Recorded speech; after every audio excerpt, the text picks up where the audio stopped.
This is the Jeep that I have. I just bought it a couple weeks ago. And it got a new passenger front axle, and we've got lots of rough country parts. So we are getting a 3-inch lift today, hopefully. Last night, I tortured myself for several hours trying to get these stupid control arms out. And amazingly, the Jeep is in really good condition, and rust so far has actually not been that bad, but man, those control arms kicked my butt like really bad yesterday. So, but we got them out. So I've installed, you can see I've got one new control arm on the driver's side, and I'm going to put the other one on the passenger side here in a minute. And then I'm going to put the sway bar back in, connect the sway bar links, put the shocks, springs back in. I'm actually tempted to put the springs back in before I do the sway bar links. And even the control arm on the other side, just because I think the axle will drop a little bit lower, make getting that spring in a little easier. So we'll try it. Anyway, I'm going to turn this off and go to work. Okay, it's like 6. Been working on this all day freaking long. This is what we've got. This side's pretty much done. I'm waiting to do the sway bar till I have the other side done. Problem I'm having on the other side is I can't get that stupid spring to fit. So I take the jack out from under the axle, and I can't get it to drop as low as the axle did on the other side, and I don't know why. So I have a spring compressor, and we're gonna make this work. Spring compressor, AutoZone, yay! All right, Project Jeep. I don't know what to call it. I need a name. It's coming along. So I've got the front end done. The springs were a pain in the ass to install. I bought the wrong spring compressor. I bought a spring compressor, which is something that goes down the middle of the spring and it squishes it. What I actually wanted was a strut and spring, a spring and strut compressor that has things on the outside, and that way I can push the spring over the bump stop and clear everything, and everybody's happy. Anyway, it is 10:22. I don't know if you could even see that, but it is 10:22. This is what we've got. We have an incredibly cool looking suspension in the front and a factory suspension in the back.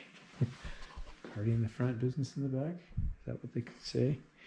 So 3-inch suspension in the front, factory in the back. This is where the back suspension is, right here. So those are the leaf springs. Shocks are in this box, and I've got U-bolts in there. That's it. I'm intimidated by this already because of how hard it was to put in the control arms.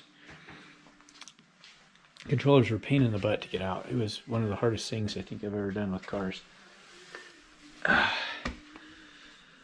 I'm worried about the leaf spring bolts. I don't want to cut them out. Oh, man. So that's kind of where I'm at. I'm half tempted just to take it somewhere and have them do it. The thing is, it's going to cost like $600 if I have to pay somebody. That's $600 I don't have, and I'd miss out on the learning experience. I am putting on the rear suspension finally.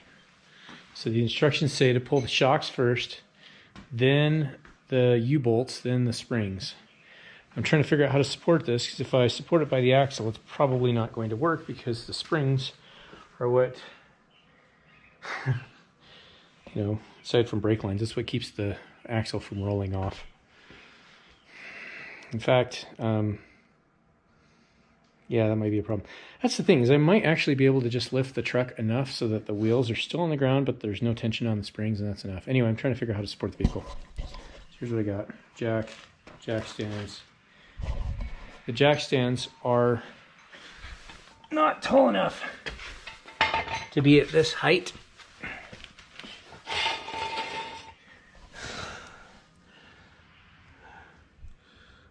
So off-roader problems, right? These jacks were made for cars anyway, so it's kind of ridiculous, but the price you pay for clearance. Anyway, we'll figure this out. Well, it's 10:30. I think I started working on this at like 6, maybe 7. This is where I'm at. So I've got both shocks out, and I'm working on the leaf springs. I started on the driver's side, and it looks like the shocks are newer, and it looks like leaf spring bolts are in a different orientation. I'll show you what I mean by that. But what I have done is, oh man, I need a flashlight. Let's see if I can find a flashlight. All right, I can't find my flashlight, so I will use my phone. A flashlight's probably under here anyway, somewhere. All right, I've got the leaf spring U-bolts off, and I've got the shock off, which is, you know, 3/4 of the way there for this thing. On this side, I've got the axle supported, and I've also got the car separately supported, because supporting the axle when you unbolt the leaf springs is not a good idea. Well, supporting the car through the axle, I should say. All right, so I started on this side to get the leaf spring off, and I partially rounded this off, trying to use my breaker bar, and eventually got my, I have a 21mm crescent wrench that's huge. I'll put this on here so you can see. That's what it looks like. Ta-da!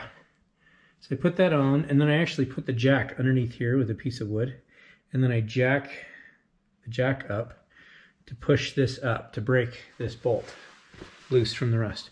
Well, what's actually happening is, and so I've done this like probably 20 times with the jack to jack it up, and it's turning, it's not twisting, it's not rounding off the nut. What's going on is there's a channel where the leaf spring goes into, and then on the right side there's a bolt welded into something. And what's happening is the bushing inside the leaf spring has a steel sleeve inside of it, and that sucker is, I think, rust welded to the nut, or to the bolt. And so every turn I make, I'm basically the screw, let's see if I can do this. Let's see if I can show you with my hands. The threads are on this side, and they're pushing this way, but the sleeve is welded to the bolt over here, and so it's just pushing this piece out that way, which is why it's been so hard to unscrew, because every screw I'm basically widening that channel. So I'm trying to figure out a way to break that sleeve loose. I don't know how. So I figured, well, it can't hurt to undo the other side. So, and then hopefully I can just flex this around, and maybe, you know, twisting it left and right and up and down and stuff, I can maybe get that thing to break loose from the bolt. But this is what's going on here. So I noticed when I took the shocks off on both sides of the car that one of these was black. There's the black one. The blue one's over here somewhere. Black ones are a lot newer. Black ones were on this driver's side. So somebody has replaced half the suspension. I also noticed with the control arms that the bolts were put in a funny way, and the leaf springs are the same way. So here's what's happened here. Let me get this arrangement. So on this side, the nut, or the bolt, went in this way, and there was a nut right here. And so I undid the nut, pushed the bolt through, but now it's interfering with the tow hitch. So to get that sucker out, I got to remove this stupid tow hitch, and hopefully not the gas tank skid plate, and hopefully not the gas tank. I don't know how much clearance is in there. So I'm going to start with the tow hook, or the tow receiver, I should say. On the other side, though, we can go look. I think that one hasn't been touched. So I'm a little bit intimidated by the rust that's going to be on that side. But here's the thing. Let's look at this. Oh, I have the same problem, actually.